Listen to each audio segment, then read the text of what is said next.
আসসালামু আলাইকুম ডিয়ার বন্ধুরা, ধৈর্য ধরো। সবার সময় চিরকাল এক থাকে না, সময় ঘুরবেই, ভালো সময় আসবেই। শুধু নিজের উপর বিশ্বাস রাখো আর লোকের কথায় কান দিও না। নিজের যেটা ঠিক মনে হয় সেভাবেই এগিয়ে চলো, সফলতা একদিন ধরা দিবেই। বুঝলে? তো আজকে আমি তোমাদের মাঝে নিয়ে এসেছি সহজ একটা রেসিপি, সেটা হচ্ছে করলা ভাজি। তোমরা বাসায় সবাই করলা ভাজি রান্না করে খাও, এই জন্য আর রেসিপিটা বললাম না। আমি কিছু কথা দিয়ে শুরু করলাম, এই কথাগুলো নিতান্তই সত্য। তাই ধৈর্য হারিও না, উপরাল্লার কাছে প্রার্থনা করো এবং উপরাল্লাহকে নিজের মনের সব দুঃখ কষ্টের কথা বলো।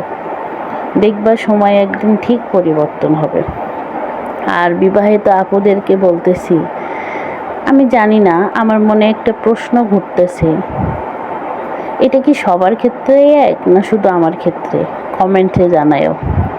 শ্বশুর বাড়িতে মেয়ে জামাইকে বুড়ো হয়ে গেলেও জামাই আদর করা যায়, মানে খুব বেশি জামাই আদর করা হয় আর কি আমাদের প্রচলিত সমাজে বা পুরুষ শাসিত সমাজে।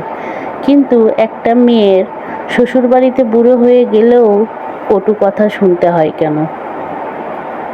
আমার কথাগুলো যদি ভালো লেগে থাকে আমাকে সাবস্ক্রাইব করবেন, কমেন্ট করবেন, লাইক শেয়ার করবেন।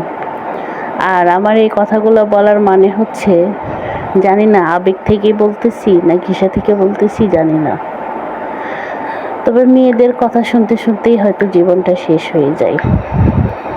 আর নিজে যদি এস্টাবলিশ হতে পারো বা কারো উপর নির্ভরশীল না হও, তাহলে মনে হয় এই সমাজে তার চাহিদা বা তার সম্মানটা বা তাকে সবাই অন্য চোখে দেখে, সবাই ভালোবাসে।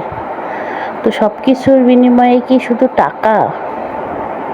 টাকা না, মানুষের ভালোবাসাটাই আগে, আমি মনে করি সম্মানটাই আগে। কিন্তু এখন এই পুরুষ শাসিত সমাজে যার টাকা আছে বা যে নারীর টাকা আছে তার সম্মান আছে, ভালোবাসা আছে, যার টাকা নাই তার কিছুই নাই। তো যাই হোক, তোমাদের সাথে গল্প করতে করতে কথা বলতে বলতে আমার করলা ভাজি হয়ে গেছে। এই যে আমার ফাইনাল লুক, কেমন হয়েছে জানাবেন।